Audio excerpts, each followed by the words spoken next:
Good morning guys, it's 7:30, sun's just come up and I'm out here on a dive mission. Today I'm in a new part of the country that I haven't dived before, so I'm very excited. Gonna have a look around this coastline, see what I can find. If that fails, I brought the rods and I'm gonna go out wide and chase whatever's out there. See you guys soon. How's it going guys? Welcome back to another adventure. On this mission I'm exploring some new territory. Half the fun in these fishing trips for me is actually getting out there and just exploring new parts of the country. The aim for this trip was to grab some crays. I've been pretty obsessed with targeting crays lately just because it's a really good challenge to try and find them in the first place, but then once you've found them, it's also really hard to get your hands on them. Found this little guy first up, and since it was the first cray I just went straight in for it. However, as I was reaching in and grabbing him, I poked my head around the corner of the rock there and actually spotted there a few around him. So I was still obviously getting him out of the hole, but had in the back of my mind that I knew there were more down there if this guy wasn't big enough. Gave him the old measure once I got back up to the kayak, and he was pretty much bang on legal. I was kind of in two minds about it. I was going to chuck him in the kayak. However, knowing that there were more down there, I made the call to put this guy back.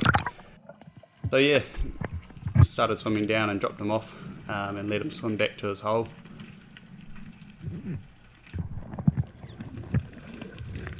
The karma definitely paid off for letting that first cray go. Went back down, and you'll see in a second he actually made it right back to the exact spot I grabbed him from, which was pretty funny. There he is there, just sitting in the back there. But yeah, I'd seen these other ones around the corner, so poked my head in, had a look. There are a few of them in there, probably about 3 on the right and 1 on the left. And figured out which one looked the biggest and went in and had a grab.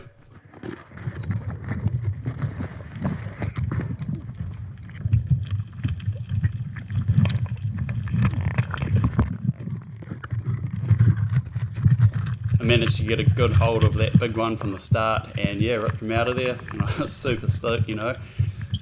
Pretty solid cray for early on in the day, so yeah, that one went straight into the catch bag, which was the old onion sack, and yeah, continued on with the hunt. Straight back down to the other side of that rock, where there were just so many crayfish. Most of them were sort of on that just legal mark, but there were some good ones among them too. I had a good look at these guys here, but decided they were going to be probably just over legal, so thought I'd keep looking. It's interesting how much the viz can actually change just within a few meters, you know. From that last spot to where I am at this section, it was only, you know, 10 meters apart, but you can see all the sediment drifting in the water here. Kept looking under these rocks here and saw this. There was a nice one down the back there.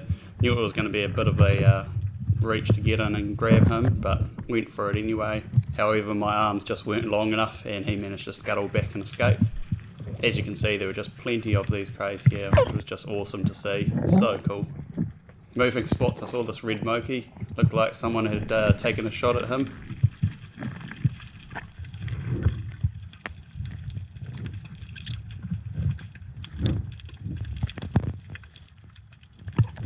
Really pays to just check every little crack and crevice, because you never know where one of these crays is going to show up.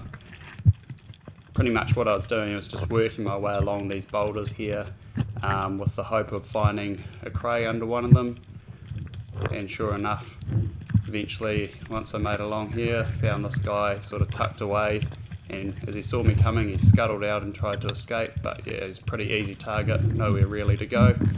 On the way back up I actually just noticed one of his mates down there on the right, so I thought I'd hang on to this guy. I was holding him upside down because I didn't want him to get blind, and yeah, I went back down and saw this guy. He looked just a little bit bigger, so yeah, grabbed him, did a bit of a swap here, put the first one back and took this guy instead, and glad I did. He was that much bigger. The first one would have easily been legal, but this guy was quite a bit better, so stoked as to get him in the bag. Funnily enough, on this mission I actually saw a few red crays just wandering around out in the open, which is something I've never seen before. I didn't manage to get it on tape because it was so unexpected, but yeah, I actually managed to grab one of these reds that was wandering around in the open. Didn't see me coming. It was pretty easy to just sneak up behind it and get a hand on its tail, and yeah, that was the third one in the bag, which was my limit for the day. With the 3 crayfish in the bag, I packed up the gear and moved down the coastline a bit to try some new spots. I was really hanging out for a snapper since I still haven't shot one of these on the gun yet.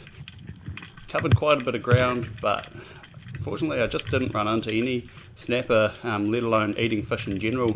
The territory that I was in, as you can see here, just looked prime territory for it. Really good ledges, lots of weed, you name it. Everything was there except the fish, which was a bit of a problem for the plan. However, it's still good to check out some new spots. Okay guys, back on shore now. Had a bit of a mixed bag out there today. Did really well on the crayfish front with getting those 3 nice crays, but I couldn't get onto any fish, no matter how hard I tried. I was out there in the water for a couple of hours there looking for snapper and butterfish, but yeah, just couldn't seem to find any. All good though. Weather sort of turned for the worse in the afternoon, so I've headed back in now. Thanks for watching this video as always guys, and I'll see you on the next one. Cheers.